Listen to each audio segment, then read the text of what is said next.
Hi guys! So, paano ba malalaman na nakausad ka na sa buhay?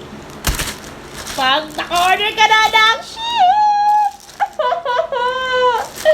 Guys, sa 25 years ko sa mundong ito, first time ko palang nakatry na mag-order sa Shein. Like sa Shein app talaga ha. Guys, grabe. Kaya gusto kong i-video to. Gusto ko i-document. Like, guys, ito na ba talaga yung sign na nakausad ka na sa buhay? Guys, papakita ko sa inyo. This is my first Shein. Kaya huwag nyo ko i-judge. Kasi, ang story niyan, akala ko kasi sa Shein, napakamahal. Pero guys, meron pa naman talagang kaya naman talaga sa bulsa eh. Kaya, ito yung papakita ko sa inyo.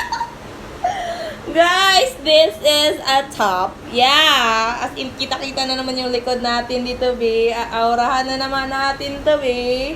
OMG, parang malaki ba ito sa akin?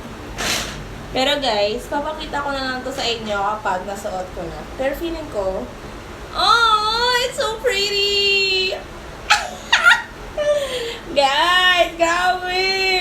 Grabe naman talaga ang mga Shein, no? As in, feeling ko talaga magiging best friend kami ng Shein. Parang, sorry, black app, and saka orange app.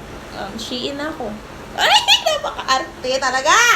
As in, guys, so pretty. This is,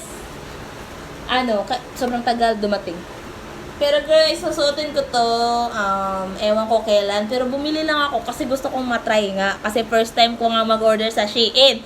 And hindi ko naman akalain na sobrang tagal pala dumating ng Shein Bayot. Pero worth it. Papakita ko sa inyo to, be. Kung naaurahan ko na to, be.